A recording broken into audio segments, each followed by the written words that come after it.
सभी को नमस्कार।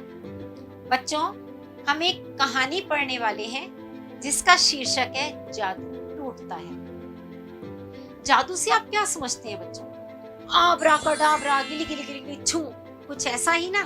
लेकिन आज हम एक नए जादू के बारे में जानेंगे और यह है कला का जादू। कैलाश वनवासी जी द्वारा रचित इस कहानी में हाशिए पर खड़े उन लोगों की बात की गई है जो कि गरीब, बहुत अधिक परिश्रमी और कला में निपुण होने के बावजूद लाचारी का जीवन जीने के लिए मजबूर है। इस कहानी में लेखक ने एक और तो समाज के संपन्न लोगों पर व्यंग्य किया है जो कि गरीबों के लिए बेरुखी का बर्ताव करते हैं, और दूसरी ओर बाल श्रम व बच्चों की मानसिकता पर भी प्रकाश डाला है।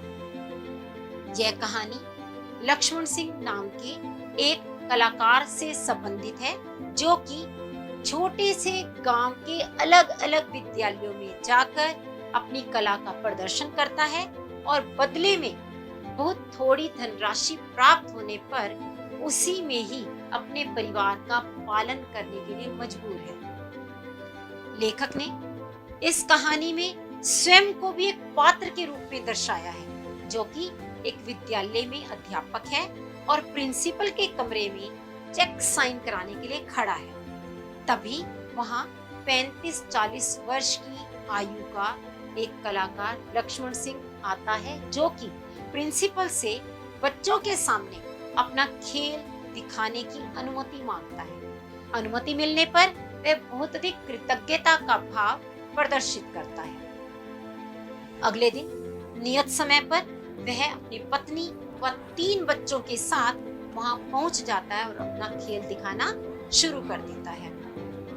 खेल के दौरान उसका छोटा बेटा, 5 वर्षीय बेटा, जो कि अपना नाम रामू जोकर बताता है, वह गुलाटियां खाता है और उसके बाकी दोनों बेटे भी किसी न किसी तरह से खेल का हिस्सा बनते हैं। खेल के दौरान उसकी पत्नी ढोलक पर थाप देती है और किसी भाषा में तेज आवाज में गीत गाती है। लेखक की समझ में नहीं आता कि वह किस भाषा में गा रही है, असमी, कन्नड़, तेलुगु या फिर कोई और।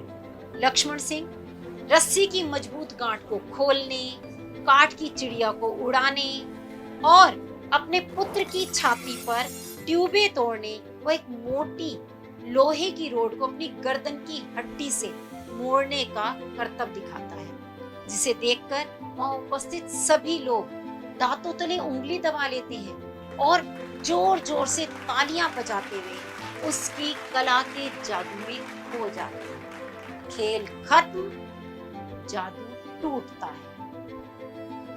खेल के बाद उसका छोटा बेटा खंजरी को उल्टा करके सबसे पैसे इकट्ठे करता है और वहां उपस्थित जो गरीब बच्चे हैं व उनके माता पिता हैं, वे तो अधिक चंदा दे नहीं पाते, परंतु प्रिंसिपल व स्टाफ सदस्य हैसियत होते हुए भी देना नहीं चाहते और प्रिंसिपल 20 रुपए से अधिक नहीं देते, जबकि स्टाफ सदस्य अपनी जेब से 5 रुपए से अधिक निकालने को तैयार नहीं है। कलाकार के बच्चे आकर प्रिंसिपल के पैर पकड़ लेते हैं और चंदा मांगते हैं, तो प्रिंसिपल उन्हें चंदा देने की बजाय झिड़क देता है। यह देखकर लेखक काफी सहानुभूति महसूस करता है और वह उन लोगों के प्रति काफी ज्यादा दर्द अनुभव करता है। इसके बाद जब लेखक यह देखता है तो वह प्रिंसिपल के जाने के बाद परिवार के लिए नाश्ते का प्रबंध करता है। इससे हमें लेखक के सद्भाव का पता चलता है। यह कहानी हमें सोचने पर विवश करती है कि केवल महंगे मकान बनाने या अच्छी तरह से रहने या फिर रिश्वत में हजारों रुपए दे देने से कोई अच्छा इंसान नहीं बन जाता। अच्छा इंसान बनने के लिए हमारे विचार अच्छे होने चाहिए। साथ ही साथ यह भी व्यंग्य किया गया है कि आखिर हमारी आत्मा को आनंदित कर देने वाला जो कला का जादू है वह इतनी आसानी से कैसे टूट सकता है। तो इस प्रकार हमें अच्छा इंसान बनने के लिए अच्छे विचार रखना आवश्यक है, यह कहानियों में समझाते हैं। धन्यवाद।